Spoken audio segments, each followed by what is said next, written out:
नमस्कार, मैं हूं सुनीता और आप देख रहे हैं माय यूट्यूब चैनल सोनो हिंदी स्टोरी।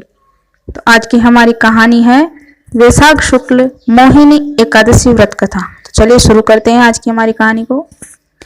युधिष्ठिर ने भगवान कृष्ण से पूछा, हे जनार्दन, वैशाख मास के शुक्ल पक्ष में किस नाम की एकादशी होती है? तब जनार्दन ने कहा कि वैशाख मास के शुक्ल पक्ष में जो एकादशी होती है उसका नाम मोहिनी है। वह पापों को हरने वाली और उत्तम है। उसके व्रत के प्रभाव से मनुष्य मोह जाल तथा पातक समूह से छुटकारा पाते हैं। सरस्वती नदी के रमणीय तट पर भद्रावती नाम की सुंदर नगरी है। वहां धृतिमान नामक राजा, जो चंद्रवंश में उत्पन्न और सत्य प्रतिज्ञ थे, राज करते थे।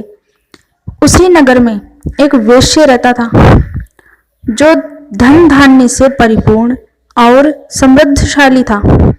उसका नाम था धनपाल। वह सदा पुण्य कर्म में ही लगा रहता था।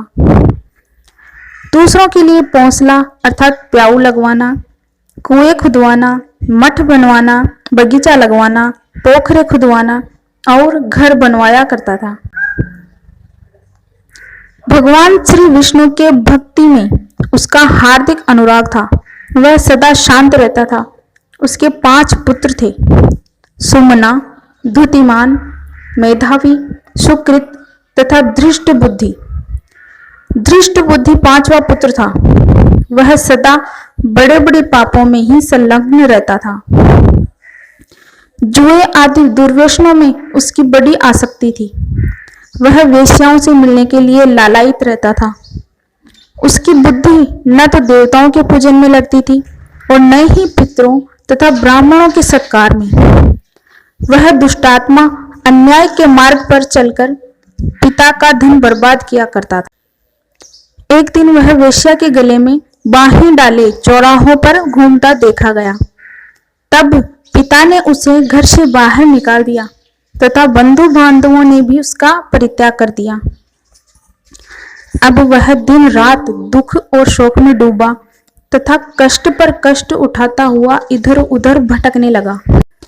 एक दिन किसी पुण्य के उदय होने से वह महर्षि कौंडिन्य के आश्रम पर जा पहुंचा। वैशाख का महीना था। तपोधन कौंडिन्य गंगा जी में स्नान करके आए थे।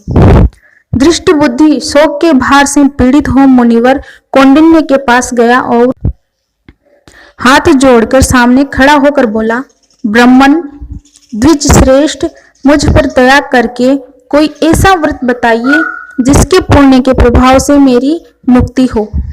कौंडिन्य बोले, वैशाख मास के शुक्ल पक्ष में मोहिनी नाम से प्रसिद्ध एकादशी का व्रत करो।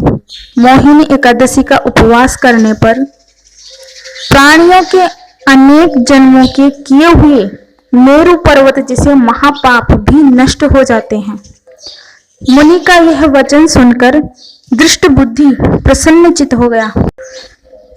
उसने कौंडिन्य मुनि के उपदेश से विधि पूर्वक मोहिनी एकादशी का व्रत किया। नृप श्रेष्ठ, इस व्रत के करने से वह निष्पाप हो गया और दिव्य देह धारण कर गरुड़ पर आरूढ़ हो सब प्रकार के उपद्रवों से रहित श्री विष्णु धाम को चला गया। इस प्रकार यह मोहिनी एकादशी का व्रत बहुत उत्तम है। इसके पढ़ने और सुनने से सहस्त्र गोदान का फल मिलता है। इसलिए सभी को एकादशी का व्रत करना चाहिए।